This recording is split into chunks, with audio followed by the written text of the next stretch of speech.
오늘 말씀을 보면 예수님께서 나사로를 살리신 후에 어떤 일이 진행되고 있는지 하나 말씀해주고 있죠. 우리가 지난주 말씀 보았던 것처럼 예수님이 나사로를 살리고 나자 이제 유대인 지도자들이 예수님을 죽이려고 모의하는 그런 말씀까지 보았습니다. 그런데 오늘 말씀을 보면 이렇게 유대인 지도자들, 즉 대제사장들과 바리새인들이 예수님을 죽이기로 모의하였을 때에 오늘 말씀 54절 보면 그러므로 예수께서 다시 유대인 가운데 드러나게 다니지 아니하셨다라는 말씀이 나옵니다. 오늘 말씀을 통해 알 수 있는 것은 사람들이 예수님을 죽이려 하였는데 예수님이 그리로 다니지 아니하셨다는 거죠. 누군가 예수님에게 이 동네에 오면 지금 예수님이 위험하니까 오시면 안 됩니다. 알려준 것이 아닙니다. 근혹으로 알려주지 아니하였지만 예수님은 그곳에 가지 아니하셨습니다. 왜 그러셨을까요? 아셨기 때문이죠. 누군가 알려주지 않아도 예수님 사람들의 마음과 생각을 알고 계십니다. 주님은 우리의 은밀한 것까지 알고 계시죠. 우리가 사무엘상 16장 7절에는 말씀처럼 사람은 외모를 보거니와 하나님은 중심을 보신다 그랬습니다. 다시 볼까요? 사람들은 사람의 외적인 모습을 알지만 중심을 모르지만 하나님은 사람의 중심까지 보시기에 중심을 보신다고 말씀하신 겁니다. 중심을 보신다는 말씀은 다시 말하면 사람의 중심을 하나님은 아신다는 겁니다. 이렇게 본다면 예수님께서는 지금 유대의 사람들 중에서 대제사장들과 바리새인들이 예수님을 죽이기로 모의한 것을 아셨다 하는 겁니다. 사람들은 그 자리에 있자면 모르지만 예수님은 그 자리에 계시지 않았지만 사람들이 모의하고 사람들이 생각하고 사람들이 마음에 무엇을 담고 있는지를 아셨습니다. 여러분 그래요. 사람에게는 감출 수 있어도 하나님에게는 감출 수가 없습니다. 사람들은 이 길이 좋은지 좋지 않은지 알지 못하죠. 그러나 주님께서는 이 길이 좋은 길인지 나쁜 길인지까지 아십니다. 그러기에 주님께서는 모든 것을 알고 계신 분이라고 말할 수가 있겠죠. 그래도 우리가 주님은 전지하시다. 사람의 마음까지도 꿰뚫고 계시다 하는 것입니다. 이 안다고 하는 것은 매우 중요합니다. 여러분들이 음식을 만들 때에 좋은 재료가 있어요. 여러분이 볼 때 별로 안 좋은 재료가 있어요. 사람들은 어떤 마음입니까? 좋은 재료가 있어야 좋은 음식을 만들 수 있다고 생각을 해요. 그런데 사람들이 생각하는 음식은 뭡니까? 자기가 만들 수 있는 음식 가운데 생각하는 겁니다. 우리가 한 가지 재료를 가지고 만들 수 있는 요리가 하나가 아니잖아요. 수없이 많죠. 근데 우리는 자신이 만들 줄 아는 요리만을 생각하니까 이 재료를 가지고는 좋은 음식 만들 수 없다고 생각을 합니다. 다른 방송에 그 유명한 셰프들이 나와서 요리하는 거 보면 야 어떻게 저 재료를 가지고 저런 요리를 만드나 하지요. 무엇을 알 수 있어요? 그들은 안 좋은 재료를 가지고도 좋은 음식을 만들 수 있는 길을 알고 있다는 거예요. 우리는 그 길을 모른다는 것이죠. 여러분 이렇게 본다면 우리의 삶도 마찬가지 아니겠어요? 내가 이러한 일을 경험하면 내 삶 가운데는 좋은 일이 없을 거다. 내 인생은 맛이 없을 거라 생각하겠죠. 그 왜 그럴까요? 내가 만들 수 있는 요리처럼 내가 갈 수 있는 길을 내가 많이 모르기 때문이거든요. 그러나 하나님은 어떠하십니까? 하나님은 우리가 좋지 아니하라고 생각하는 재료를 가지고도 좋은 것을 만드시는 분이 바로 하나님이십니다. 따라서 우리 삶 가운데 내가 볼 때에는 여기에는 좋은 일이 일어날 수 없어 할런지 모르겠지만 주님에게는 그러하지 않다는 것이죠. 우리가 잘 아는 것처럼 출애굽기 14장이라는 말씀을 보면 이스라엘이 애굽에서 나와서 바다 앞에 이르렀을 때에 바로의 군사들이 따라왔습니다. 이스라엘 사람들이 다 죽는다 그랬죠. 뒤에는 바다고 앞에는 바로의 군사가 따라오니 길이 없잖아요. 그런데 하나님 어떻게 하셨습니까? 사람들이 길이 없다고 하는 그 자리에서 길을 만드셨습니다. 누가 바다가 갈라질 거라고 생각했겠어요? 바다는 절대로 갈라질 수 없다는 것이 사람의 생각이에요. 그러나 하나님은 알려주셔. 아니다. 바다로 갈라진다. 내가 함께하면 바다로 갈라진다. 너희에게는 길이 없다고 말하겠지만 나에게는 길이 있다. 이것이 바로 주님께서 이스라엘 사람들에게 보여주신 거잖아요. 예수님이 십자가에 달려 죽으신 후에 모든 사람들이 뿔뿔이 흩어졌어요. 끝났다. 죽으면 끝이지. 그런데 예수님은 죽음 후에의 길이 있다. 이것을 보여주신 것이 바로 부활입니다. 우리가 생각할 때는 길이 없어요. 그러나 주님에게는 길이 있어요. 왜 그럴까요? 다시 볼까요? 사람은 외모를 봐요. 사람의 마음을 몰라요. 그런데 주님께서는 사람의 마음도 알고 계셔요. 다시 볼까요? 사람에게는 길이 없다고 해요. 그러나 주님은 길이 있음을 아셔요. 우리가 왜 주를 믿을까요? 나에게는 길이 없어도 주님에게는 길이 있음을 믿기 때문입니다. 우리가 신앙생활을 하면서 이것을 절대로 잊어버리면 안 됩니다. 이것을 잊어버리는 순간에 우리는 주님을 향하여 믿음의 고백이 아닌 원망이 나옵니다. 내게 길이 없다고 주님에게로 길이 없습니까? 그러면 뭐하러 주님을 믿습니까? 나와 똑같은 분이라면 믿을 이유가 없는 거예요. 나와 다르기 때문에 믿는 겁니다. 나와 다르라고 하는 것은 내게는 길이 없지만 주님에게는 길이 있기 때문에 주님이 나와 다른 것이 되겠지요. 다시 생각해 봅시다. 지금 예수님께서 유대인들이 있는 자리로 가지 아니하셨습니다. 왜 가지 아니하셨을까요? 그들이 두려웠기 때문일까요? 그렇진 않죠. 예수님은 하나님의 뜻 가운데 사셨기 때문입니다. 하나님의 뜻 가운데 산다는 것은 우리가 하나님의 뜻을 안다 하는 것도 있어요. 또 뭐예요? 하나님의 뜻이 언제 이루어지는지도 아는 거예요. 또요? 하나님의 뜻이 어느 장소에서 이루어지는지도 아는 것이죠.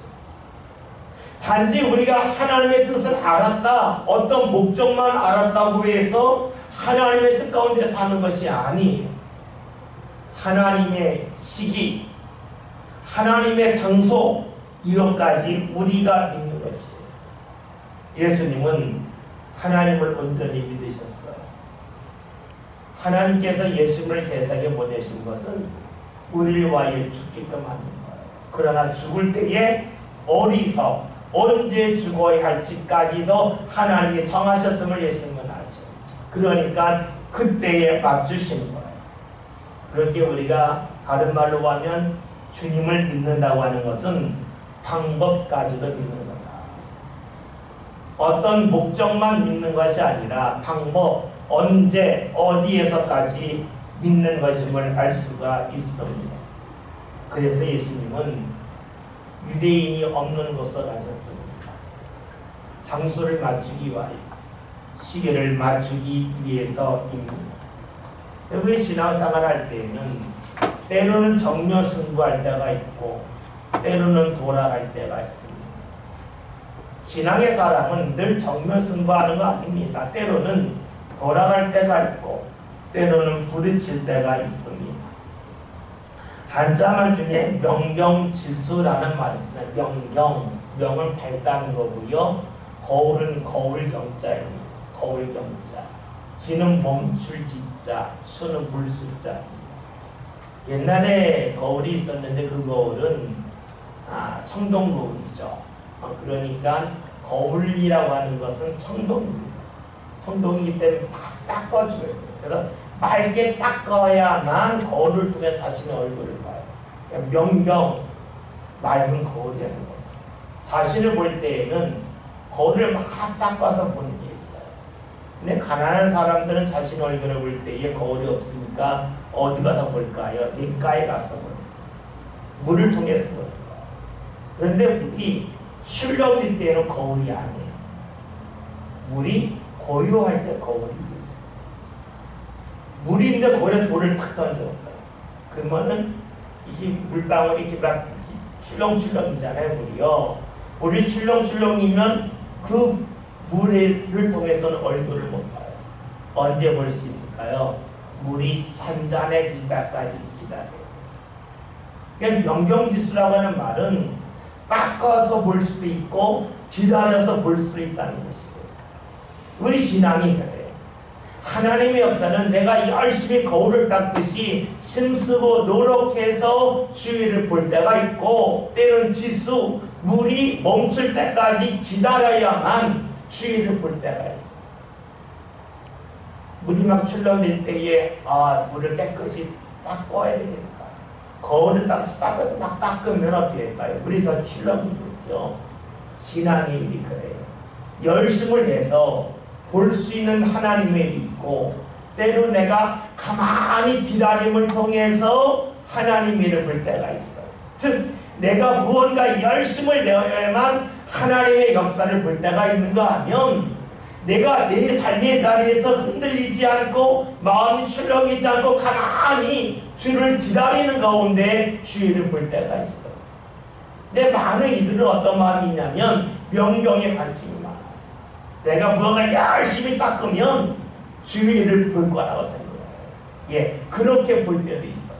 그러나 가만히 기다림을 통해서 내 마음이 유동하지 않고 주를 바라보는 신앙의 모습이 흔들리지 아니함을 통해서 주를 볼 때가 있어요. 사람들은 이런 말을 해요. 내가 열심히 했는데 왜 주의 일이 내 삶 가운데 나타나지 아니하냐고 말합니다.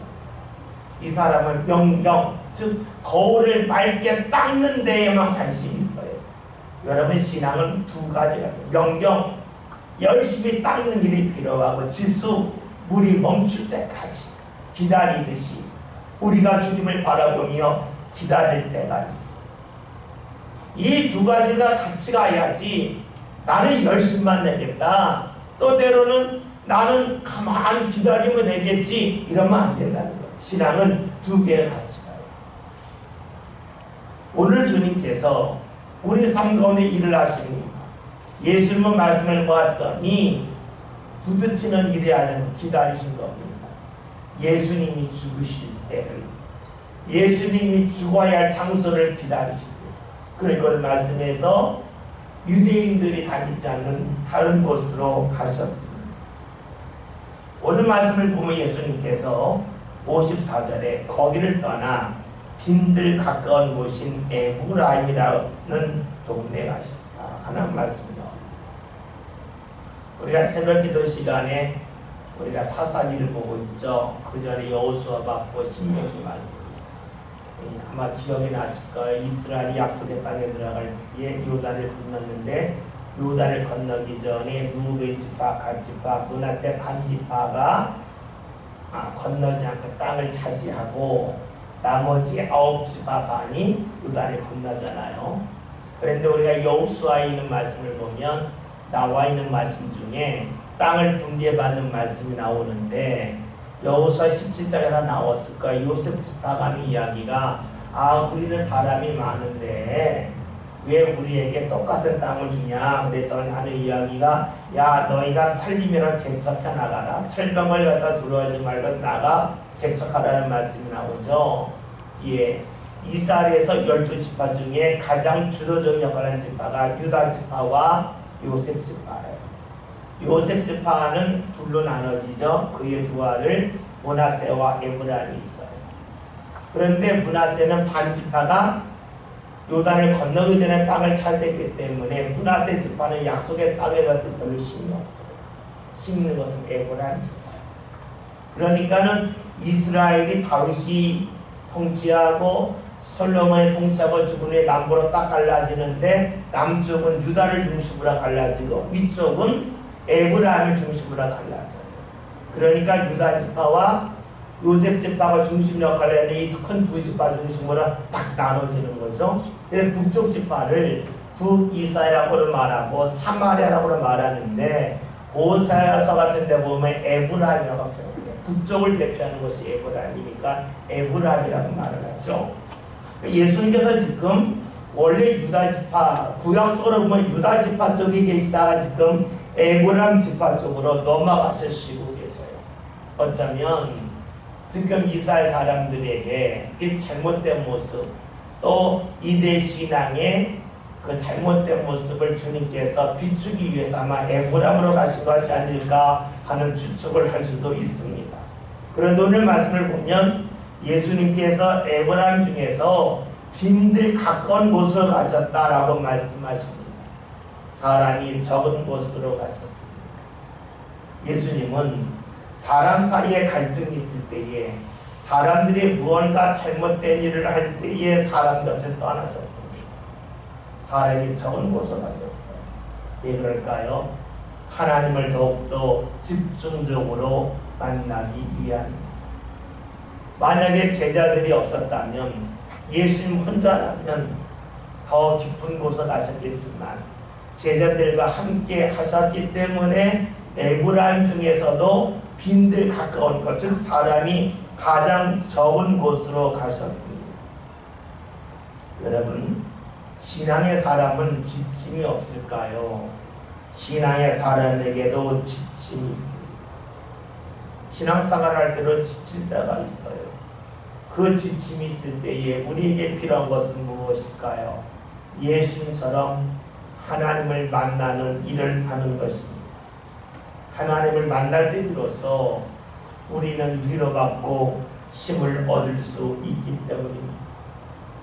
예수님을 믿는다고 하는 것은 예수님 자체를 믿는 것이기도 하겠지만 예수님의 삶의 방식이 좋다고 하는 것을 믿는 겁니다. 예수님의 삶의 방식이 뭡니까? 사람에게 지칠 때에 하나님 곁으로 가까이 가셨다 하는 겁니다. 오늘 우리들에게도 필요한 것이 무엇일까요? 내 삶이 지치면 지칠수록 하나님 앞에 가까이 가는 일이 필요합니다. 하나님 앞에 가까이 가면 무언가 특별히 달라지는 외적인 모습은 거의 나타나지 않습니다. 그러나 주님께서 나를 받아주시고 또 나와 함께 하신다는 것을 알려주시죠. 사람이 억울할 때가 있어요. 억울할 때에 참 묘하죠. 누가 내가 억울한 소리를 들어만 줘도 억울함이 많이 가십니다. 내가 억울할 때에 그래 그럴 수 있지. 사람들이 그 말만 들어줘도 힘이 납니다. 여러분, 주님께서 나의 말을 들어주시고 나를 위로하여 주심을 우리가 꼭 기억해 볼 필요가 있어요. 그러기에 우리의 삶이 지쳤을 때에 주님을 찾을 수만 있다면 주님의 위로가 나타납니다. 그 위로는 물론 사람의 위로와는 다르지요. 하나는 더 크다는 겁니다. 생각해 보십시오. 내가 사람에게 위로받을 힘을 얻는다면 하나님에게 위로받는다면 얼마나 힘을 얻겠어요. 예수님을 믿는다면 예수님의 삶의 방식, 힘들 때에 주를 찾는 모습이 저와 여러분에게는 꼭 있으면 좋겠습니다. 55절에 있는 말씀을 다 함께 읽습니다. 말씀 봅니다. 그때에 유월절이 가까우매 많은 사람이 자기를 성전하게 하기 위하여 유월절 전에 시골에서 예루살렘으로 올라갔더니. 아멘. 우리가 요한복음을 볼 때마다 반복적으로 나오는 말씀이 유대인의 유월절입니다. 요한복음엔 유월절이 3번이 나오죠. 2장에서 나오고 6장에서 나오고 11장 이후에 나옵니다. 그래서 요한복음에서 유월절이 3번 나오기 때문에 예수님이 3년 동안 주일을 하셨다라고 말하는 것이고, 누가복음 3장에서 예수님께서 30세쯤부터 주일을 하셨다는 말씀이 나오기 때문에 두 개를 합쳐서 예수님이 33세 때부터 주일을 하셨고 3년 동안 하셨다. 그래서 33세에 십자가에 달려 돌아가셨다고 우리가 추론을 하는 것입니다. 성경에 33세라는 말은 나오지가 않는데 누가복음과 요한복음이라는 말씀을 우리가 합쳐서 그렇게 보는 것이 되겠죠. 그런데 우리가 6월절은 출애굽기에 나오는데 6월절 그 뜻이 아시죠? 넘어갔다는 넘어갔다. 패스오버했다. 그래서 한국말은 넘난절에 넘어갔다는 거죠. 뭐가 넘어가요? 장자가 죽어야 되는데 주님의 말씀대로 문설주위에 문인방에 양의 피를 바른 그 집안에는 주님의 죽음이 임하지 않고 넘어갔다는 것인데 그래서 6월절이 됐습니다. 그래서 출애굽기는 6월절에 나오는데 그 6월절을 여호와의 6월절이라고 말합니다. 주님이 넘어가셨다. 주님이 죽음을 주지 않고 넘어갔다 해서 출애굽기에는 여호와의 6월절로 나와요. 근데 요한복음에서는 여호와의 6월절이 아니라 유대인의 6월절이 됩니다. 6월절의 중심이 하나님이 아니라 유대인이 됩니다. 6월절 예식을 거행합니다. 그런데 그 6월절 예식을 거행할 때의 주인이 우리를 구원하신 하나님이 아니라 우리 자신이 되었다고 하는 것을 요한복음이 날카롭게 지적해주고 있습니다. 하나님을 믿어야 되는데 그래서 하나님이 중심이 되어야 하는데 유대인의 중심이 되었다는 것을 가지고 요한복음에서는 유대인의 6월절이라고 말씀합니다. 하나님을 믿는다고 그러는데 중심을 잘못 잡고 있습니다. 그러면 어떻게 될까요? 신앙에 왜곡이 일어납니다. 신앙이 잘못된 길로 간다는 것이지요. 문제는 유대인들이 자신들이 잘못되었다고 하는 것을 몰랐다는 것입니다. 신앙의 중심이 하나님이어야 되는데 신앙의 중심이 자신들에게 가 있다고 하는 것을 그들은 몰랐습니다. 몰랐을 때 일어나는 일은 무엇일까요? 같은 잘못을 반복적으로 범한다는 데 있습니다. 신앙생활하면서도 변화가 나타나지 않는다는 데 있습니다. 나의 잘못된 것을 할 때에 고칠 수가 있고 반복해서 벗어날 수가 있고 변화와 성장이 나타나는데 유대인들은 자신들이 잘못됐다고 하는 것을 전혀 알지 못하였습니다. 다시 볼까요? 신앙의 중심이 나 자신일까 하나님일까 하는 겁니다. 우리는 이 답에 대해서는 너무 잘 압니다. 그런데 이 질문을 조금만 바꿔볼까요? 신앙은 내 방법대로 하는 것일까요? 하나님의 방법대로 하는 것일까요? 하나님의 은혜는 시기와 장소를 내가 정하는 것일까요? 하나님이 정하는 것일까요? 우리는 신앙생활을 하면서 내가 중심이냐 하나님 중심이냐 하면 답이 쉽게 돼요. 그런데 신앙생활을 하면서 누구 방법이 맞냐라고 물을 때에는 조금 고민을 해요. 그런데 그 다음 질문 시기와 장소를 누가 정하냐라고 물을 때에 이때에는 답하기가 어려워요. 왜냐하면 답을 몰라서가 아니죠. 답을 알지만 우리는 삶을 그렇게 안 살기 때문에 신앙생활할 때 우리는 하나님 중심이라고 하는 말을 참 많이 해요. 그러나 시기와 장소에 대해서는 내가 중심이 되는 거예요. 그래서 많은 이들이 신앙생활은 어떻게 됩니까? 큰 주제는 아는데 세부적인 데로 들어가면 잘 몰라요. 그래서 신앙이 싸구려가요. 여러 번 말씀드렸죠. 비싼 것과 싼 것의 차이는요 작은 데 있어요. 자주 말씀드리죠. 호텔의 찌개와 김치찌개와 분식집의 김치찌개는요 똑같이 김치 들어가 고기가 똑같이 들어가요. 다른 것이 있죠. 그릇이 달라요. 또 다른 것이 있죠. 테이블이 달라요. 또 다른 것이 있어요. 컵도 달라요. 그리고 음식을 만든 사람의 복장도 달라요. 음식점에서는 마스크 잘 안 쓰잖아요. 모자 잘 안 쓰잖아요. 호텔에서는 모자 꼭 쓰잖아요. 머리카락 안 떨어지게. 입 꼭 앞에 박잖아요. 그러니까 자그마한 거 하나가 합쳐지다 보면 그것이 호텔이 되고 분식점이 돼요. 여러분 신앙도 그럴 수가 있어요. 아, 김치찌개 먹자 알아요. 근데 어떻게 먹어야 돼? 이것까지 들어가야 값비싼 신앙. 하나님 중심이다, 나 중심이다 다 알잖아요. 그런데 묻는 거예요. 방법 누가 정하냐? 시기와 때 누가 정하냐? 구체적으로 들어갔을 때에 거기에 호응할 때 비로소 우리는 값싼 신앙이 아니라 값비싼 신앙이 될 수가 있습니다. 사람들이 분노할 때가 있어요. 언제 분노하냐면요, 자기가 무시받았다고 생각할 때의 분노. 여러분 보세요. 여러분이 분식점에 가서 물 좀 주세요 했더니 그래. 아, 저기 가서 떠다 먹어요. 그런데 그 분식점에서는 1,000원인데 많이 줬어요. 그러면 아무 소리 안 해서 물 떠먹어요. 근데 호텔 가서 떡볶이 먹는데 물 좀 주세요 했더니 갖다 먹어요. 이러면 화가 나요. 분노하죠. 무시당했다 생각해요. 사람은요, 자신이 무시당한다고 생각할 때에 싫어요. 왜요? 내가 이만큼 돈을 냈으면 이만큼 접대해줘야지. 내가 이만큼 돈을 냈는데 왜 그만큼 대우할 줄 않나? 사람이 분노하잖아요. 여러분, 그렇다면 하나님은 어떠실까요? 하나님께서 우리에게 구원해 주시고 우리의 삶을 이끌어 주시는데 우리가 하나님을 하나님답게 인정하지 않을 때에 하나님께서 어떻게 하시겠는가?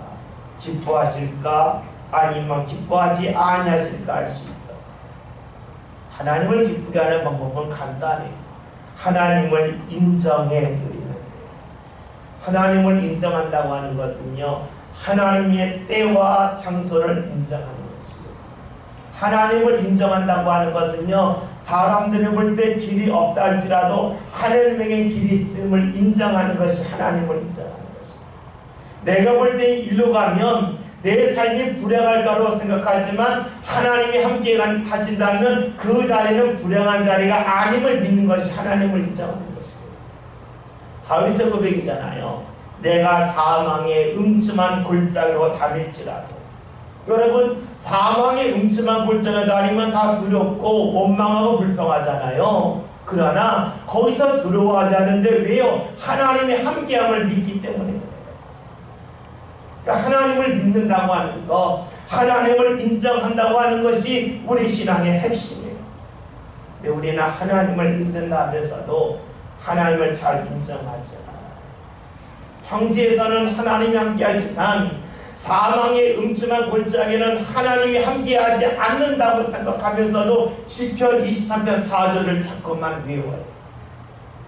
그러니까 우리가 하나님을 하나님으로 인정하는 것이 말로 하는 것처럼 실상하기 쉽지는 않다는 것입니다. 오늘 말씀이 보면 유대인의 유월절이에요. 여호와의 유월절이 아니에요. 여호와의 유월절이 돼야 되는데 유대인들은 자신의 유월절이 됐어요. 하나님이 중심이 돼야 되는데 자꾸 자신이 중심이 돼요. 그런 이들의 한 일이 뭡니까? 결국은 예수님을 십자가에 못 박는 거예요. 은혜의 기회가 왔을 때에 그 은혜의 기회를 붙잡지 못하고 은혜를 바닥에 던지는 것 같아요.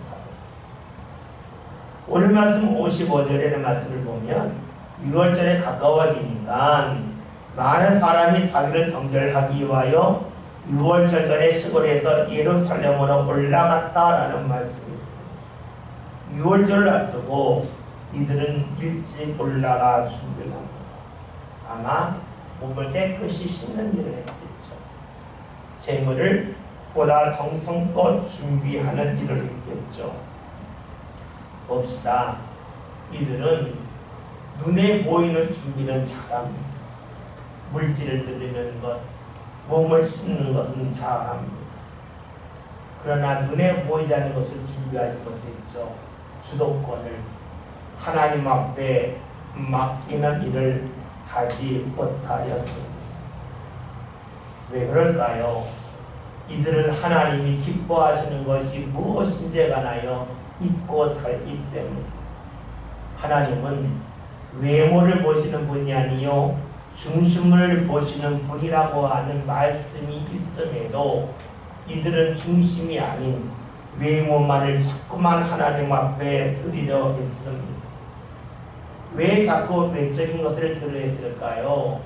그것은 눈으로 확인할 수 있기 때문입니다.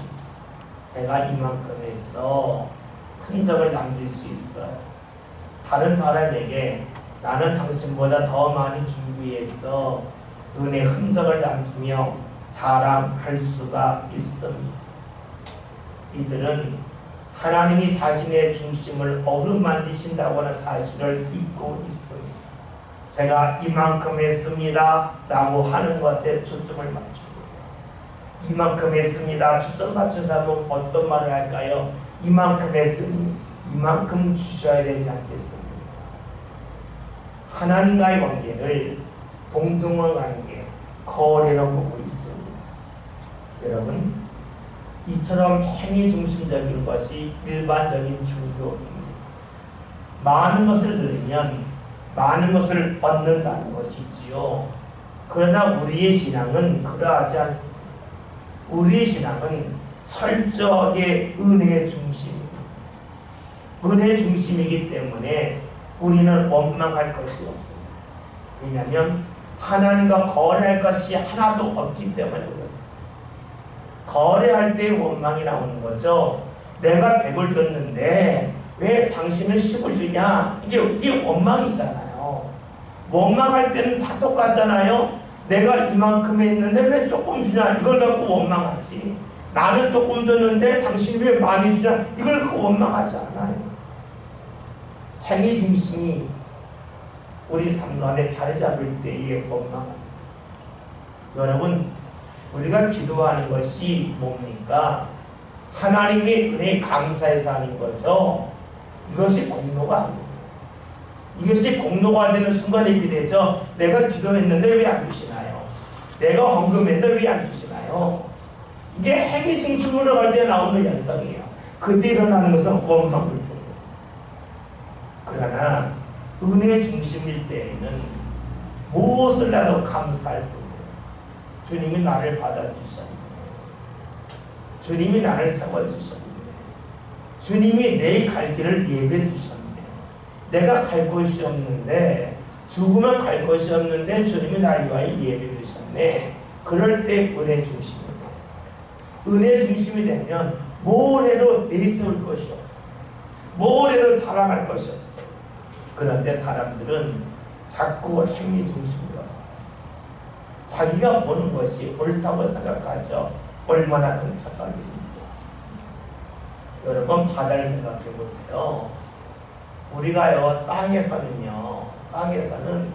멀리까지 볼 수 있어요. 정말로 멀리까지 볼 수 있어요. 땅에서는 저 반대편에 높은 산이 있으면요, 10km, 20km, 30km 떨어져 볼 수가 있어요. 근데 바다는 안 그런 거 아시죠? 바다는 조금만 가면 안 보여요. 왜 그럴까요? 지구가 둥글기 때문에 그렇지. 그러니까 이 자리에서 보면 몇십 킬로 가면 바다가 없을 것 같아요. 내 자리에서 보면. 근데 가서 보면 또 그래요. 여러분, 우리가 바다를 보면은 저기 가면 끝일 것 같아요. 그런데 가보면 끝이 아닙니다. 내가 지금 보는 자리에서는 저기가 끝이에요. 그런데요, 하나님은 아닙니다. 하나님은 진짜 약하게 끝이 아닙니다. 계속 이어진다는 것을 우리에게 알려주시지. 우리가 신앙생활 하면서 지금 내 중심으로 볼 때가 있어. 내가 이만큼 했으니까 이만큼 받아야 되는 건 아닙니까? 자꾸 하나님 앞에서 내 행위를 내세워요. 그럴 때 비로소 우리는 하나님을 진정으로 만날 수가 없습니다. 유대인들이 왜 유대인의 유월절이라고 했습니까? 그들이 왜 일찍 올라가서 많은 것을 준비하고 있을까요? 그들은 겉중심이기 때문입니다. 하나님께서 자신들을 받아주신다는 것을 잘 몰라요. 하나님과의 관계가 바르게 정립되지 않았어요. 그러니까 잘못된 기대를 합니다. 앞에서 말씀드렸죠. 명령지수 신앙에는 우리가 열심히 닦아야 될 것이 있고 주의 때를 기다릴 때가 있다고 했어요. 물이 멈출 때까지 기다릴 때가 있어요. 우리가 닦기만 하면서 왜 안 돼요? 안 돼요 한다면 하나님은 그러실 겁니다. 기다려야지. 바로 하나님의 때를, 하나님의 장소를 우리가 인정하는 것이 중요합니다. 그것이 되지 않는다면 우리의 신앙은 열심을 내고도 불편하고 헌신을 많이 하고도 원망하는 가운데 주의 은혜 자리에 이르지 못하기 때문이지. 56절에는 말씀 다 같이 봅니다. 말씀 봅니다. 그들이 예수를 찾으러 성전에 서서 소문하되 너희 성전에 거하냐 그가 명절에 오지 아니하겠느냐니. 아멘. 말씀을 봅시다. 지금 이들이 6월절을 앞두고 하나님 앞에 감사를 해야 돼요. 하나님께 초점을 맞춰야 돼요. 그런데 이들이 하는 이야기가 예수가 오지 않을까라는 이야기를 합니다. 물론 이들이 예수님을 하나님으로 믿어서 이번 6월절에 예수님이 오면 좋겠다 라고 기대했다면 아름다운 일이죠. 근데 이들은 예수님을 하나님이 보낸 분으로 믿지 않았어요. 하나님을 싫어했어요. 예수님을 싫어했어요. 그러면서 이들은 예수님이 오지 아니할까 하는 이야기를 합니다. 그렇다면 이들은 6월절을 보내면서 어디에 초점이 있습니까? 하나님에게 초점이 있는 것입니까? 자신들의 생각과 마음속에서 미워하는 대상에 초점이 있는 것입니까? 이들은 6월절이지만 철저하게 주님이 아닌 자신이 좋아하고 싫어하는데 초점을 맞춥니다. 그러니까 성경에서 여호와의 6월절이 아니라 유대인의 6월절이라고 말하고 있습니다. 6월절, 하나님이 하신 일을 기념하는 그 날에 이들은 자신들이 좋아하고 싫어하는 자신의 개인적인 일에 초점을 맞추고 있습니다.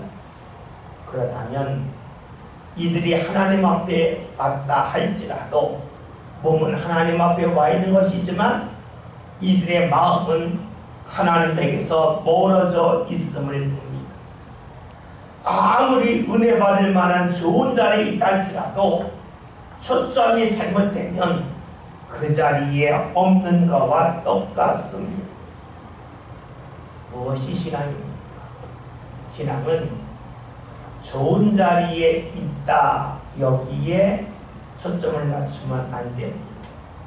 신앙은 내가 어디든지 간에 주께서 내 삶 가운데 하실 일에 초점을 맞추는 것입니다.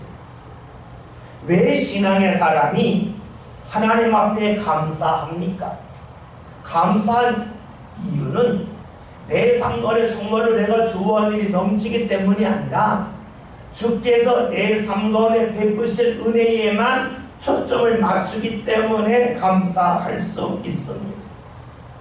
초점이 주님에게 있지 아니하면 우리는 감사할 수가 없습니다.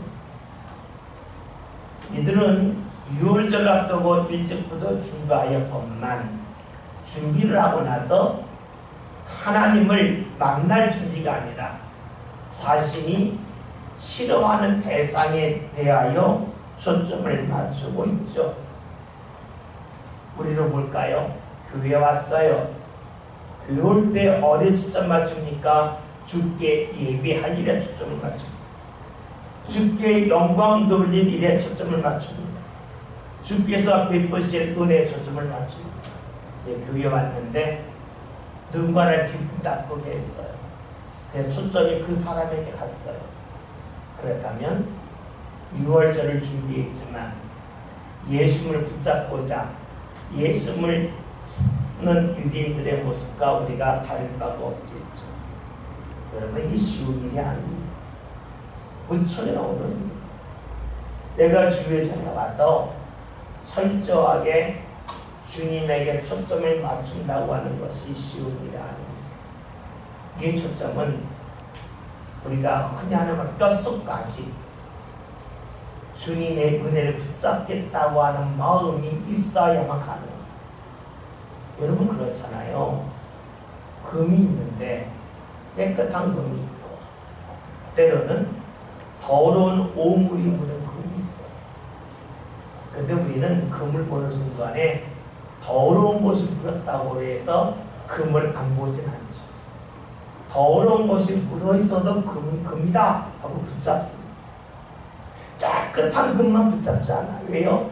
금이 좋다고 하는 것을 우리가 너무 잘 알고 있고 그것은 어느 순간에도 잊지 않기 때문에 여러분, 그러하다면 우리가 하나님의 은혜가 하나님의 역사가 그 무엇보다 귀하다고 한다면 주위에 좀 오물과 같은 그러한 일이 있다 할지라도 거기에 초점을 맞추지 않겠죠.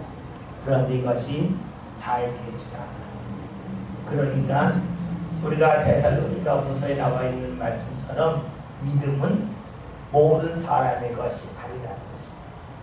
왜냐하면 우리는 감정이 조금만 상하면 주님에 대한 초점을 잃기 때문에 그래요. 감정이 상해도 금이 금인 줄 알아요. 그런데 우리는 감정이 상하면 하나님의 은혜가 하나님의 은혜인 줄 몰라요. 그러니까 믿음이 모든 사람의 것이 아니라 하는 말씀이 맞겠죠.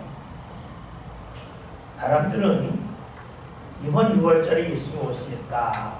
오실 거다라고 말합니다. 결과는 맞았습니다. 그러나 그들이 예수님이 오실 거라고 하는 그 결론에는 맞췄지만 예수님이 왜 오시는지 이유는 제대로 몰랐습니다. 결과를 맞추는 것도 중요하지만 이유까지도 중요합니다. 우리가 주님 앞에 나와 헌신을 합니다. 왜 헌신합니까? 헌신하는 것도 중요하지만 부모님이 시키니까 내가 이거 안 하면 좀 민망하니까 그렇게 할 수도 있어요. 때로는 주님께서 내게 주신 은혜가 있고 주의 인도하심을 믿기 때문에 할 수도 있습니다. 우리가 주님 앞에 헌신할 때에 상급 받으라고 헌신합니까? 아니면 은혜에 감사하고 주님을 좀 더 가까이 하기 위하여 헌신합니다. 헌신은 똑같습니다. 그런데 왜 하느냐? 이유는 다를 수가 있습니다. 결과는 같아도 이유가 다를 때가 있겠죠. 근데 이유가 달라지면 어떻게 될까요? 우리 삶 가운데서 하나님의 역사가 달라집니다. 우리가 상급받기 위하여 헌신한다면 어떻게 될까요? 내가 볼 때에 상급이 임하지 않았다고 생각하면 하나님이 잘못한 것이 됩니다. 그러니까 하나님께 원망하고 불평을 합니다. 신앙의 갈등이 일어나는 이유가 있을까요? 헌신을 하고 열심을 냈지만 이유가 잘못되었기 때문입니다. 하나님이 주시는 은혜, 내가 그 은혜가 너무 감사해서 헌신하고 나갈 때 비로소 우리의 삶은 하나님과 가까워집니다. 하나님과 가까워진다는 것은 무엇을 말할까요? 하나님께서 주시는 은혜에 대하여 세밀히 볼 수 있다는 것이 되겠죠. 가까이 가면 사람을 볼 때에도 세상으로 볼 수 있잖아요. 그 사람에게 점이 있는지 그 사람이 임하고 어떠한지, 코가 어떠한지 세밀하게 볼 수가 있어요. 다시 말하면 하나님을 가까이 한다고 하는 것은 하나님이 우리 삶 가운데 은혜 주실 때에 그 은혜를 세밀하게 볼 수 있다는 것이죠. 그러니까 감사할 일이 많아지겠지요. 사람들이 예수님이 올 것이다 라고 말합니다. 결과는 알았지만 왜 그런지를 몰랐습니다. 우리의 신앙도 결과는 알지만, 결과는 같지만 이유가 잘못되면 우리의 신앙은 유대인의 신앙이기를 따라가고 맙니다. 하나님을 제대로 모르겠죠. 57절에는 말씀 다 같이 봅니다. 말씀 봅니다. 이는 그때 제사장과 바리새인들이 누구든지 예수 있는 것을 알거든 신고하여 잡게 하라 명령하였습니다. 아멘. 많은 사람들이 유월절을 준비하고 와서 하나님께 초점을 맞추지 않고 사람이 좋아하고 싫어하는 초점을 맞췄는데 그 이유가 어디냐? 오늘 말씀을 보았더니 대제사장들과 바리새인들이 그렇게 명령하였기 때문입니다. 신앙의 지도자들이 잘못된 것에 초점을 맞췄습니다. 그리했더니 그 밑에 있는 그를 따르고 지도받던 사람들이 다 잘못된 길로 갑니다. 우리가 신앙생활 하면서 정말로 조심해야 될 것이 있습니다. 내가 괜찮다고 해서 다 괜찮은 것은 아닙니다. 내가 괜찮지만 자녀가 괜찮지 않을 때가 있습니다. 나는 소화할 수 있지만 자녀는 소화하지 못할 수도 있습니다. 많은 이들이 이것을 놓칩니다. 그래서 가정에서의 신앙의 지도자의 역할을 하는 이들이 있습니다. 때로는 부모일 수도 있겠고, 때로는 남편 아내일 수도 있고, 때로는 자녀일 때도 있습니다. 가정에서 신앙의 지도자 역할을 하는 사람이 어떤 말을 하느냐에 따라서 그 가정의 신앙이 달라집니다. 오늘 말씀 바리새인과 대제사장들이 유월절을 열심히 준비한 이들에게 우리가 하나님 앞에 감사의 제사를 드리려 했다면 사람들이 거기 다 초점 맞췄을 거예요. 그런데 예수가 오냐 그냥 붙잡아보자 여기에 초점을 맞추니까 사람들이 다 그걸 흩어집니다. 여러분 그렇잖아요. 우리가 신앙생활 하면서 신앙의 지도자 역할을 하는 이가 감사하고 감사할 때에 함께하는 이들도 감사해요. 그런데 신앙의 지도자 역할을 하는 이들이 불평하고 원망하면 그 밑에 있는 사람도 불평하고 원망합니다. 문제는 자신은 넘어졌다 일어설 수 있지만 자신과 함께하는 이들은 넘어졌다 일어서지 못할 수도 있습니다. 여러분 그렇잖아요. 음식을 먹을 때에 우리가 좀 상한 음식을 먹어도 어른들이 먹으면 그냥 탈이 지나가요. 애들이 먹으면 탈이 안 지나가요. 큰 병으로 발전할 수도 있어요. 마찬가지. 우리가 신앙의 말을 할 때에 신앙의 지도자들이 어떻게 대처하고 어떻게 행동하느냐에 따라서 함께하는 이들의 신앙이 넘어질 수도 있고 일어설 수도 있고 때로는 넘어졌다가 다시는 못 일어설 수도 있습니다. 그러기에 신앙의 지도자라면 가정에서 신앙의 지도자라면 입술에서 감사한 말을 해야 될 것입니다. 여러분 그렇잖아요. 자녀 키우는 사람들은 먹을 거 살 때에도 우리 애들이 뭘 좋아하나 여기에 초점을 맞춰서 사지 내가 먹고 싶은 거 사지 않지. 어떤 부모가 자녀가 어린데 아이 우리 애들 먹든 못 먹든 나 좋아하는 건 먹을래? 그런 부모가 있어. 신앙생활 할 때에도 내 입에 맞지 않아도 내 자녀를 위해서라면 그거 먹어줄 줄 알고 참아줄 줄 알고 이것이 신앙의 지도자가 할 일입니다. 여러분, 여러분이 자녀를 앞에서 신앙생활 할 때에 가급적 감사할 말, 찬양할 말, 칭찬할 말 많이 하셨으면 좋겠습니다. 그래서 자녀들을 교회 왔을 때에 아이 저분은 문제 있는 분, 저분은 말 많은 분, 저분은 사람을 힘들게 하는 분, 이렇게 사람들이 보기 시작합니다. 어느 순간에 교회 안 나옵니다. 아, 이분은 좋은 분, 이분은 고마운 분, 이분은 감사한 분. 그래도 교회에 나오기 힘든 시대인데 우리가 자녀들에게 어떤 말을 심어주겠습니까? 우리가 자녀들에게 교회에 대해서 어떤 모습을 말해야 되겠습니까? 신앙의 지도자라면 좋은 말 거룩합시다. 오늘 말씀을 보면 바리새인들과 대제사장들이 잘못된 말, 좋지 않은 말을 하는 가운데 모든 사람의 신앙에 넘어졌다는 것을 기억하면서 우리들은 내 가정에서 신앙의 지도자로서 어떤 말을 할 것인가, 어떤 말이 내 입에서 습관적으로 나올 것인가에 대해서 다시 한번 생각해 본다면 오늘 말씀을 통해서 주님께서 우리에게 원하시는 것이 무엇인지 알아요 분명해질 것입니다. 기도합시다.